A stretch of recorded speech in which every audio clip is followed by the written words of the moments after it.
Hey, purpose driven friends. Today I want to talk to you about igniting your body nature's way. All right.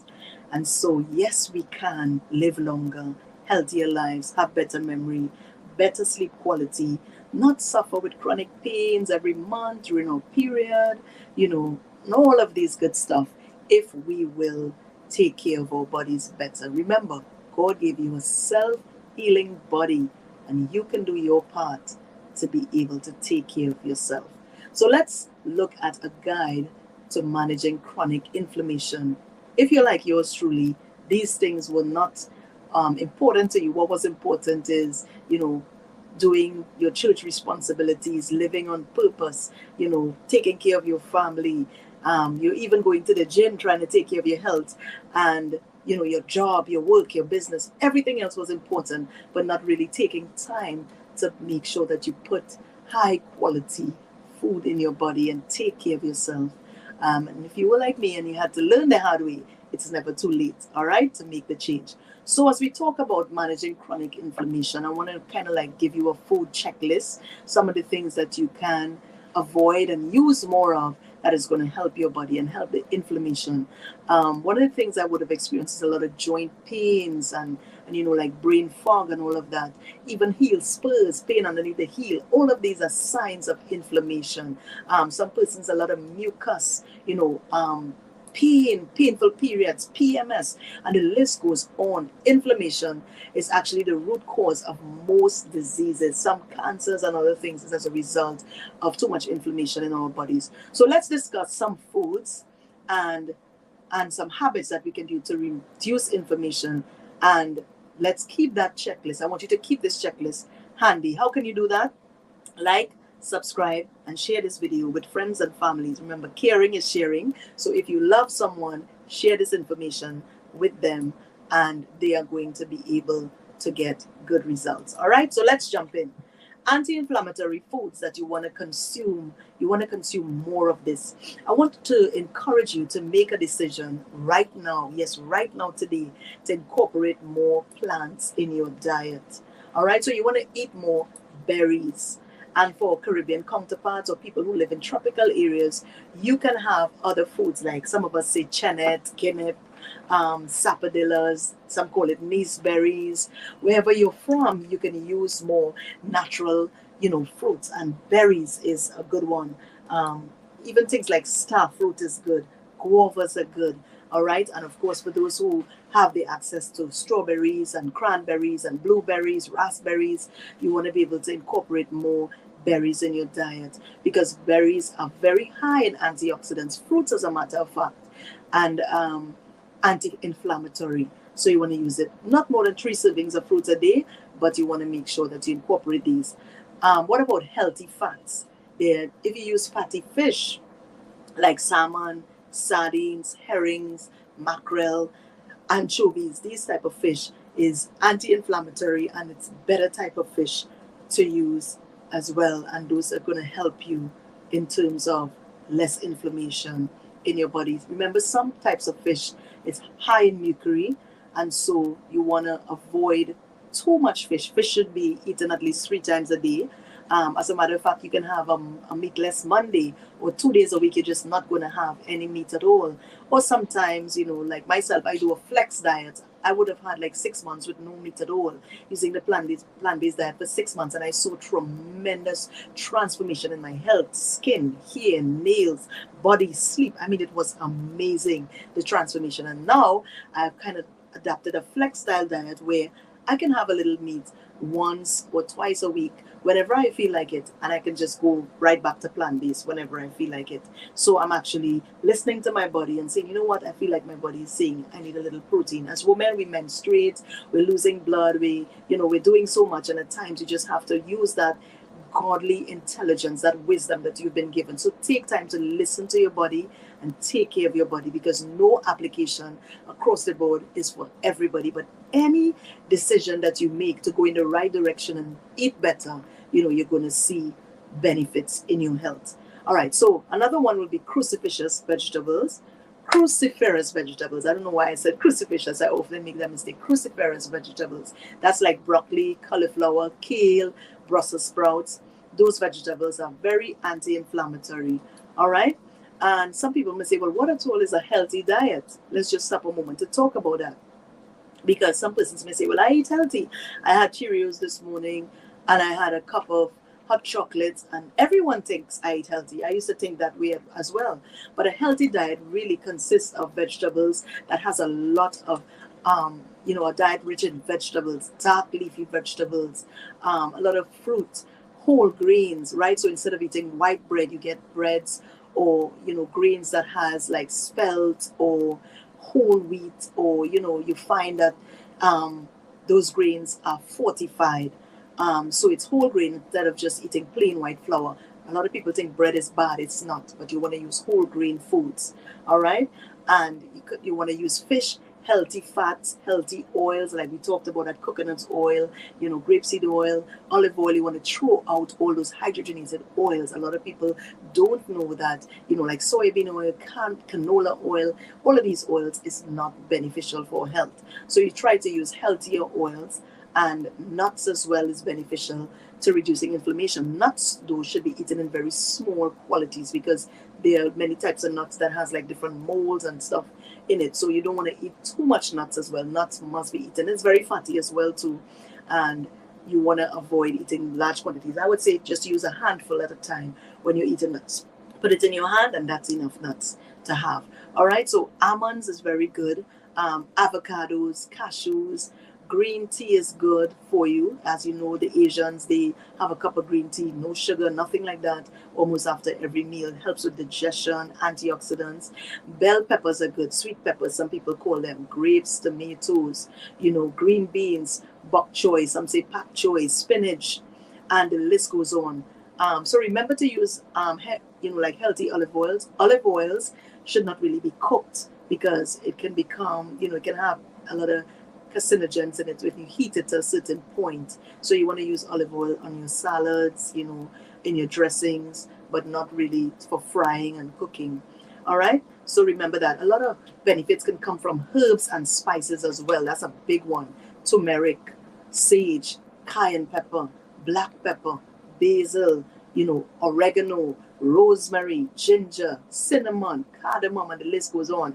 I am love cooking, and I love to use all of these herbs and spices in my food because it really helps with your skin. It helps with, coming from a background with East Indian heritage, being mixed. A lot of turmeric and curry is very, very good for your skin, right? And of course, all these things that we're talking about is good for your overall health, internally and externally. All right. So let's talk about some foods to avoid now. If we're going to use healthy foods, what are some unhealthy foods that you and I may have used or you may still be using right now that is not beneficial? So like refined carbohydrates, that's a big one. We talked about that before. A lot of white breads and pasta. What you can do is when you go to the supermarket, choose chickpea pasta, choose gluten-free pasta, choose a lot of gluten-free pastas, is made from white rice as well. So you want to really choose those that has like quinoa and brown rice and use those healthy carbohydrates. Even whole wheat pasta is really good as well too. So you want to use those fortified pastas and your breads instead of just choosing the white one, and incorporate it with your kids. Kids will transition easily if they see us doing stuff like that. Kids love a lot of pasta and bread, but we've got to say to them, mommy, daddy, we're making a healthier choice for you, so we're going to transition off. Kids are very resilient, and once we teach them, they will change. All right. Another one is fried foods. We want to avoid too many fried foods like fries, fried chicken. You want to bake. There's a way you can bake your fries. You can simply cut up those fries, marinate it in some coconut oil, put a little salt, paprika, put it in the oven. Voila, you have fries. But those fries were baked, right? So we want to really avoid fried foods. Yes, at times you may have a few fries, but we want to avoid it as much as possible. Remember, no food is really bad in moderation. Minimally, at some time, you may go out to an event or go out for dinner, but you don't want to make it a lifestyle where every day you're having a burger, fry, and a soda. That's unhealthy habits. All right. Another one is sweetened beverages. So, doing a lot of sodas and a lot of sweetened teas and fruit juices If you have your fruit instead and you have water and herbal teas, it's going to go a long way because those are anti-inflammatory. All right, and you can also use other type of sweeteners instead. So sometimes you can put a little lemon in your tea. Some people use stevia, which but really and truly, if you train yourself, water and plain herb tea and all of that, it's really more beneficial. It really doesn't need sweetener, really, and you can transition off. I remember I used to put a whole tablespoon of honey in my herb tea, then I went down to like a half tablespoon, then a teaspoon, and then today it's zero. I don't even bother to put sweeteners. I just have the herb just like that.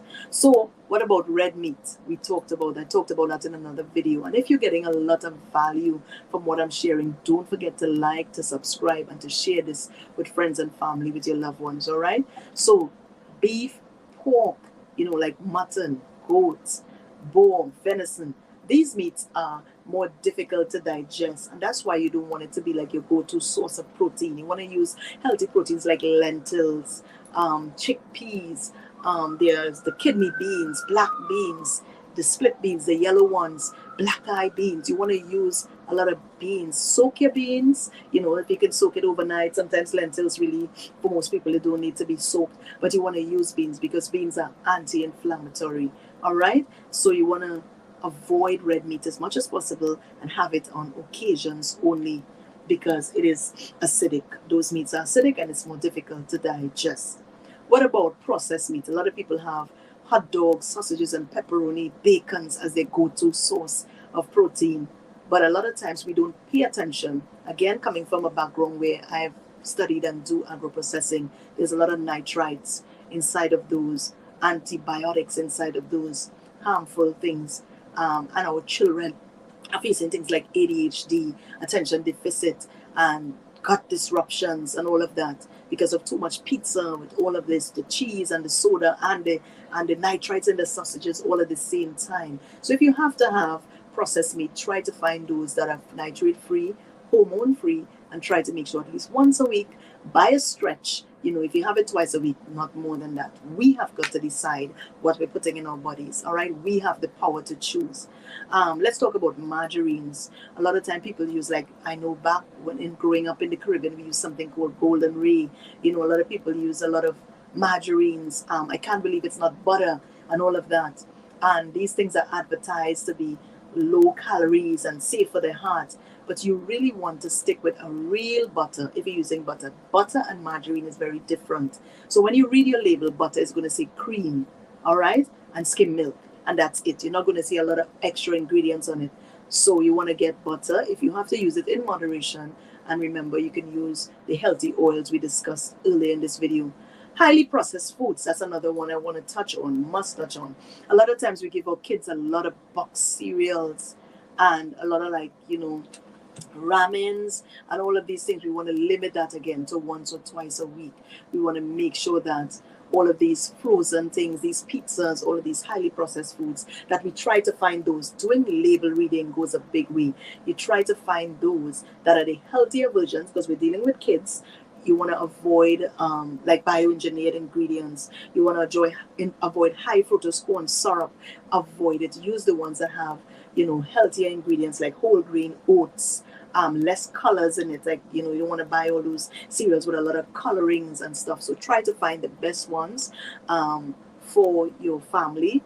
And remember, a little is going to go a long way. Introduce that child, get that child to do more granola or oatmeal as opposed to using too much of those box cereals. All right.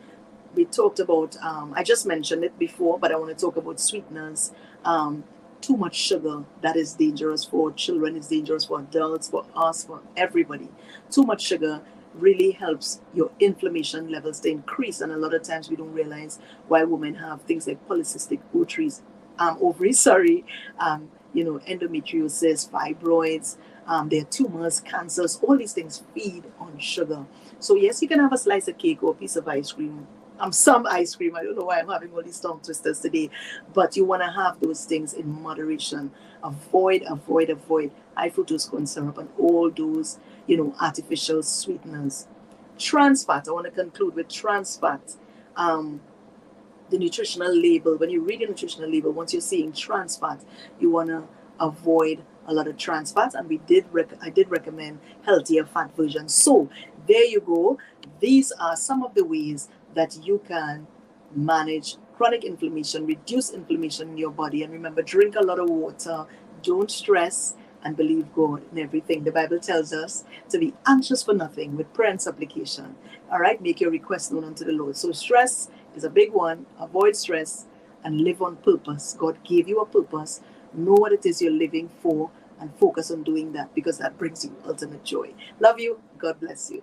And remember to like, share, and subscribe. All right. Don't forget, book a one-on-one call with me if you want help.